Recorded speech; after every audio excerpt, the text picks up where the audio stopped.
õhtust. Kell pole veel 7, aga väljas on selline võikalt pime. Ja pole harjunud ära sellise pimedusega, et miks nii vara nii pime on. Aga no jah, nii saame. Juba tükk aega on kuidagi pime. Ja mul on selline 50% hinnaalandusega juuksupitsa lõik. Mõtlesin seda nosida ja paari asjale mõtiskleda. Räägiks keeleõppest. Mul on lemmikteema, eks see keelte õppe. Et kui ma olin seal Püreneedes, siis ma taipasin, et kõige tähtsam osa keelte õppest. No mitte ainult Püreneedes, ma olen selle arengut taibanud. On osku saada loba. See tähendab seda, et sa lähed täiesti rahulikult ilma igasuguse emotsioonita.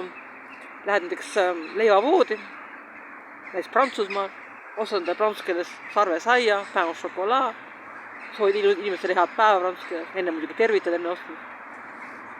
Saad aru, mis summa sulle öeldakse prantsuse keeles, eks ju. Oskad maksta. See on selline lobaajamise-oskus. See on kõige tähtsam. Nii. Ja Eestis ma nagu nii palju mina olen igasugustel keeltekursustel ja seminarides ja loengutel käinud, et näen, et selle asjaga on nagu asjad väga viltu. Et õpetatakse tegelikult keelt läbi kuskil läbi vasaku aju olgera, mitte läbi parema, mis on tegelikult õige. Ja kui inimene võib seda töövihikut täita lõputult, igas käände lõppe, pöörde lõppe, eessõnu ja tagasõnu ja ma ei tea, mis kuradi sõnu kuskile kopeerida. Aga fakt on see, et kui ta peab minema siis kuskile teise riiki leivavoodi ja ostma endale midagi hamba alla, siis ta sellega hakkama ei saa. Või saab kuidagi niimoodi, et käel väriseb ja paha on olla psühholoogiline pinge ja enne mõtleb 3 korda selle lause läbi, mida ta seal poes ütlema hakkab, mis on ka absoluutne totrus. Et kuidas see psühholoogiline asi toimub, see toimub nii, et sa nagu lased ennast täiesti lõdvaks, aga alati väga ei toimi, sest mingi asi nagu tuleb vahele. Ja ma võin rääkida asjades, mul on 2 head näidet, kus on vahele tulnud. Et kui ma Argentiinas käisin, siis ma tegin sellise otsuse, et ma üritan Argentiinas rääkida hispaania keelt nii nagu argentiinlased, enam-vähem. Siis ma isegi vahepeal pärast Argentiinast tulekut vaatasin ühe argentiinlase YouTube'i kanalit, mis Argentiina on 100 aastat elanud Hispaanias. Ja siis miks ma vaatasin, sellepärast, et ta rääkis hispaaniaga täpselt nagu mina Argentiinas, et ma võisin poolelt hispaaniaga ja poolelt Argentiina oma, et see oli nagu hästi naljakas. Aga ma üritasin ka. Ja mis on kõige raskem asjad on see, et kui on need 2 L või Y, siis tuleb teha hoopis teistsugune häälik kui tavapäraselt hispaaniaga. Argentiina hispaaniaga on üldse standardis kõige kaugemal. See on see Rio Platense, nagu surguaig. Ja näiteks, kui sa ütled hispaaniaga Sky, eks ju, tänav, siis Argentiinas ütleb Calle, hispaaniaga ütled kätte rätjutab Toalla, Argentiinas Toalla, ja nii edasi. Nojah, ja siis muidugi see, et mis on see, et keelammaste vahel häälikud seda üldse Ladina-Ameerikas ei ole, eks ju, vist üldse ei ole kuskil. Äkki mõnes Ladina-Ameerika riigis on, ma ei tea, minu meelest ei ole kuskil, aga kui on kuskil, siis on väga erand. Tuleb lihtsalt S öelda, mis oli ka nagu. Ja siis muidugi tuleb vältida sõna coger ütlemist, mis tähendab võtma hispaania keeles, Hispaanias. Aga Argentiinas tähendab keppima, väga vulgaarselt. Nii, ühesõnaga jah, et siis esimene hommik ärkasin üles ja hakkasin otsima teed ühte kohvikusse ja siis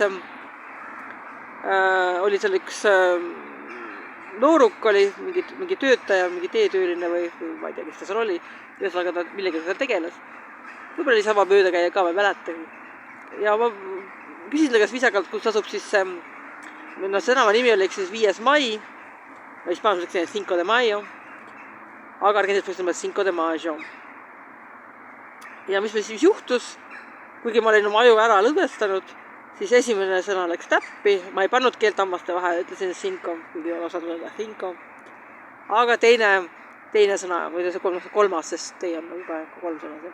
Keedi on nagu tegelikult prepositsioon selle arves. Et ütlesin ikkagi maio, ma oleks pidanud majo. Ja, et see läks nagu mööda.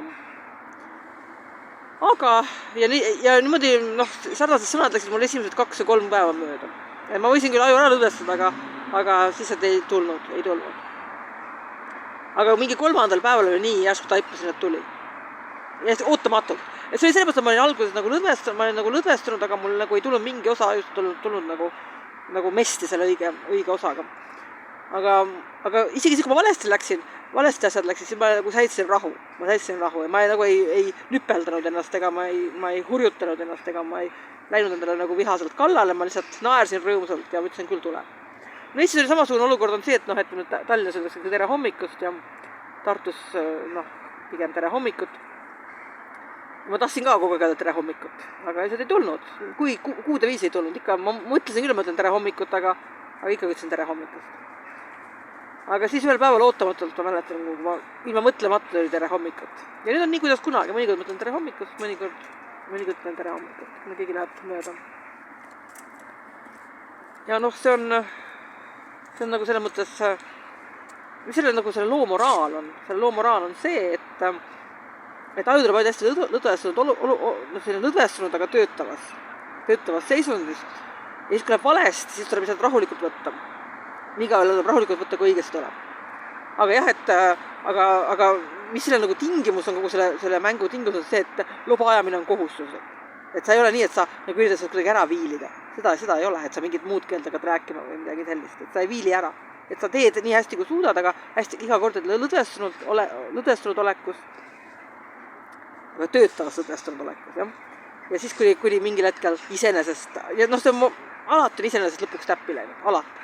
Nii et mul oleks 3 päeva käinud hiljus aega, kui ma hakkasin seda ikka ütlema Cinco de Mayo.